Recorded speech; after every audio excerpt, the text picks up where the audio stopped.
Hey, good evening, Keisha. The economics of gun permits has really changed. A number of years ago, it was $35 for a gun permit. Then a couple years back, it was raised up to $70. Now the governor wants it to be $300. I don't have a third hand for all that money.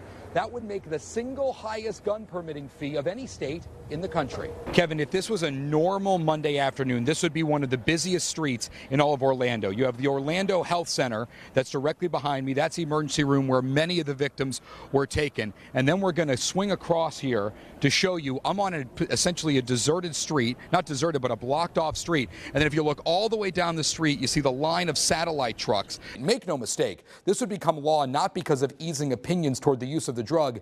It would be because it could raise money for a state with deficits into the billions. There's got to be 2,000 people thereabouts inside the Crosby High School gym. We're pretty squeezed in here on our press riser, but we do expect Donald Trump to be out here on the stage momentarily. Things are calm right now, but this intersection at Pennsylvania in North and West Baltimore is the one neighborhood that the National Guard and the Baltimore police are watching very closely. As nightfall is coming, there is a protest beginning to brew here in this neighborhood, the center of activity.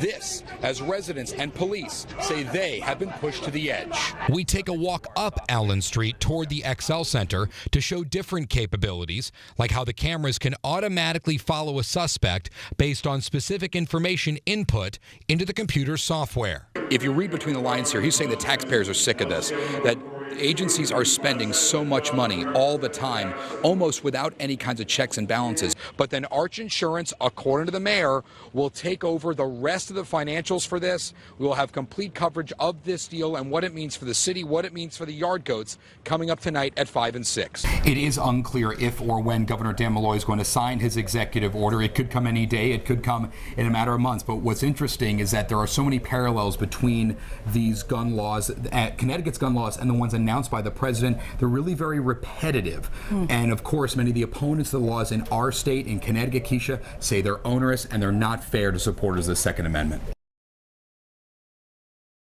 You may be wondering, how does it affect a state like Connecticut, a state that already has some of the toughest gun laws on the books? Max Reiss, our political reporter, joins me now here in the White House briefing room to dig a little deeper into that. Max. So, Keisha, this was a fascinating day, really behind the scenes with some of the president's top advisors. And the theme we kept hearing throughout was that they firmly believe that Connecticut is a state that, in their view, is doing it right when it comes to gun laws. And what they're saying now is that they want to see even more states that look like the state of Connecticut. This, of course, as Governor Dan Malloy makes another attempt at changing gun laws.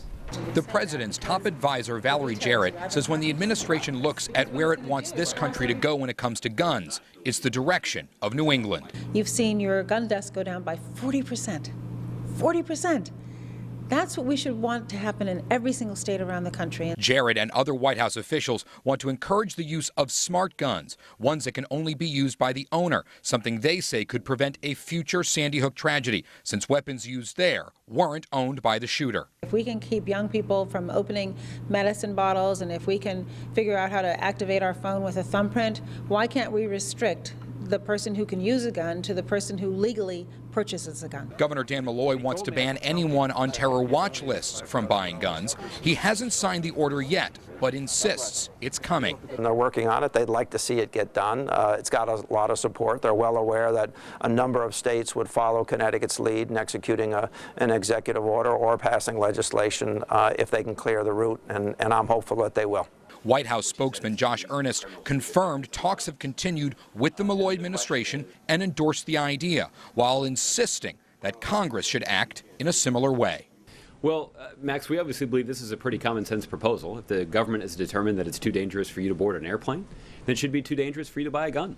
And we believe that Congress should actually pass a law, a national law, that would prevent those who are on the no-fly list from being able to buy a gun.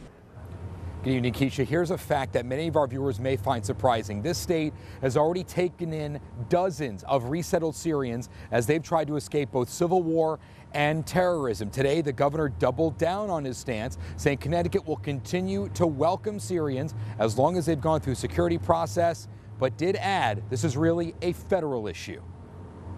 The process is 12 to 18 months long, is exhaustive, and if someone doesn't pass the process, they don't get here. Governor Malloy stresses it's the federal government who screens refugees and migrants. It's not a state issue. As for the number who already are calling Connecticut home, it's smaller than you think. Since the start of the fiscal year last month, 3 Syrian refugees made their way to Connecticut. From the same time last year, fiscal year 2015, the number is 39. Malloy says that policy isn't changing. We're going to allow trade, we're going to allow visitation, and yes, sometimes it's our obligation to help a woman who's been kidnapped, sold into slavery, and has somehow escaped and may end up in our country. People in Connecticut are asking questions. Many say it's a tough issue. At first I thought it was a great thing to do to bring some of those people in because they really sound like nice people in a tough situation, but you know, I just don't want to have Americans at risk. The governor says barring Syrians or any other group for that matter just isn't tenable. 8 suspects in France. 7 of them were citizens of Belgium and France. 1 of them was perhaps from another country. So should we bar Frenchmen? Should we bar people from Belgium? We reached out to the State Department in Washington today trying to find out whether more Syrians may end up in Connecticut if they resettle to the United States. As a direct result of this state's stance, we never heard back. The Obama administration also reiterated today that these resettlement issues are federal and states don't play a role. Reporting live in Hartford, Max Reiss, NBC Connecticut News. Jerry? Thank you, Max. Governor Malloy says Connecticut will remain committed to helping those escape civil war in Syria. And this week, he vowed to keep taking in Syrian refugees. Today, some of those resettled Syrians celebrated their first Thanksgiving right here in the United States. The spread looks like any family gathering you'd see in Connecticut and all over this country. The families at St. John's Episcopal Church have a thankful list that's pretty long, and it starts with their new friends and helpers in Connecticut. Boy, I love America. It's good. Fadi helped to prepare the feast Thursday. He kept busy in the kitchen where he's most comfortable. He's a pastry chef at a Hartford restaurant. Chef for the cheesecake and sweet and bakery. It's good. He made it to America with his son Hamdi, who loves playing basketball at his new elementary school. What's your favorite thing? Everything like English and the school. Much of what you see in West Hartford was the inspiration of Nancy Latif. She posed the idea to the church to sponsor a family. The support for other members of the refugee community followed. It's been an excellent opportunity all around, both for the family and for the church communities here and the community of West Hartford. The other families have formed a tight-knit community, and on a day like today, different ethnicities, cultures, and religions all seem to wash away. And Nancy says that's how it should be. It's a major chapter, and I kept thinking, oh goodness, I mean, how can I just sit down and enjoy Thanksgiving dinner with my own family and not bring in my family that we co-sponsored? And then I said, well, there's another family. This year, the state of Connecticut has taken in more than 300 Syrian refugees. Nationwide, the figure is 10,000, while Canada has taken in more than 30,000 refugees. Hillary Clinton comes to Hartford, and this wasn't a typical political rally, but one that focused on the memories and the legacy of the Sandy Hook tragedy. Her focus today, gun laws. Yeah, she held a round table on gun violence in the city's North End. NBC Connecticut political reporter Max Reiss live in Hartford with what the candidate had to say. Max. Good evening, Keisha. Jerry, this was an event tailor-made to try to show Democratic voters that Hillary Clinton is the one that will be toughest on gun laws. And she did that by talking about how she would try to prevent future tragedies like the one at Sandy Hook. I encourage and I ask and I plead with every one of you to join me in this fight. Erica Smigelski joined Hillary Clinton on stage just days after she provided her voice for a TV ad all about gun control. Erica's mother was Dawn Hawksprung, the principal at Sandy Hook. She was murdered trying to protect the children in her care from a gunman. Smigelski told the group of several hundred in the crowd that she thinks Clinton could provide changes to gun policy in the White House. I know that she is the only person in this race that can deliver real results.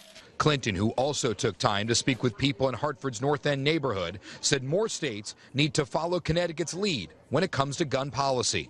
That's why what happened here in Connecticut really needs to be a model, to stand up and then fight for what you have done politically and convince a majority of people to stay with you.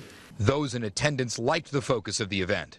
Yes, but I think it's beyond that, because gun control involves mental health, health care, education, and so much more. It's part of the whole spiral. Clinton said the issue of gun violence has reached a level that many would characterize as a national emergency. If anything else, we're killing 33,000 Americans a year.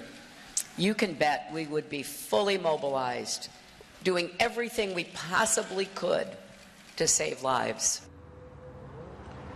Hillary Clinton does lead Senator Bernie Sanders by 9 points in the most recent Quinnipiac University poll, and she will return to Connecticut this weekend to the city of Bridgeport, where she will attend a church service. Reporting live in Hartford, Max Reiss, NBC Connecticut News. Keisha, Jerry. Thank you, Max.